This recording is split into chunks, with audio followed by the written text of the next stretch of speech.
Elizabeth and I were talking about inventions this week, and probably the greatest invention, certainly the most profitable invention in the history of America to date, has been the telephone.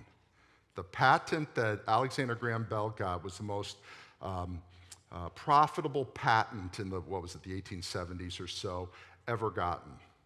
And for years, and of course, we're still using some of the same things. It's interesting. Two things about that phone that were interesting. When it was first developed, there was no ringer on it. How would you know when somebody was calling you? You had no idea. You actually had to pick up the phone once in a while to see if anybody was there. There was no ringer. You know who invented the ringer? Was Watson. We always think Watson was the dumb guy at the other end. Watson had the patent on the ringer. It was the ringer that brought the phone into the 20th century as a usable thing. And then the other one was this guy named Dreyfus, Henry Dreyfus.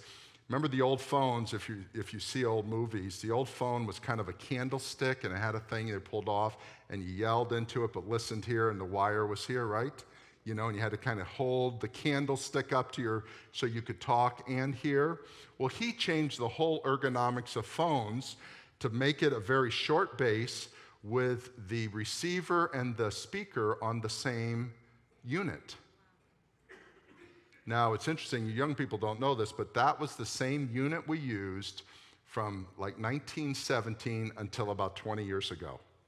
First, there was the rotary dial, and he also invented putting letters and numbers so you could say 1-800-FLOWERS to call your florist, or 1-800 something else because he put numbers and letters. Fascinating. He got the patent for that.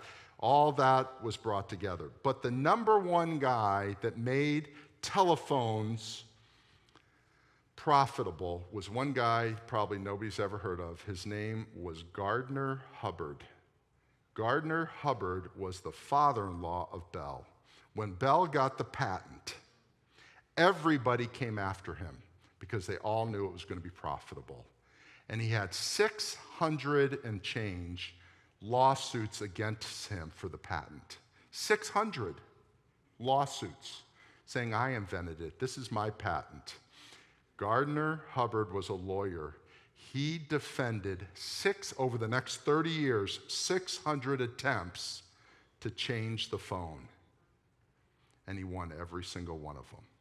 It is Gardner Hubbard who is credited with bringing the phone into the 20th century, and then it is what it is today, because he kept the integrity of the phone system.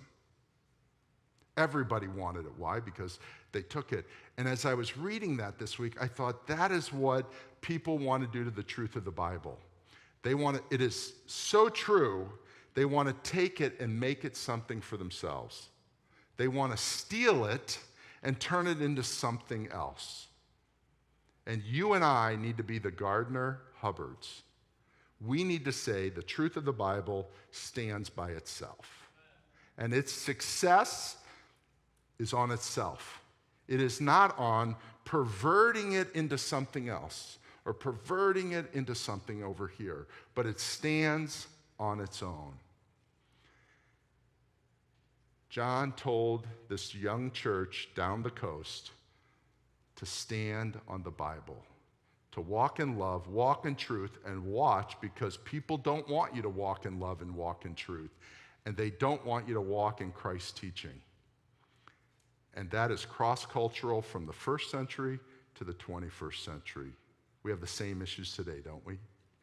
But let me just say, if you trust in the Lord with all your heart, and you don't lean on your own understanding, and in all your ways acknowledge Him, He will direct your path.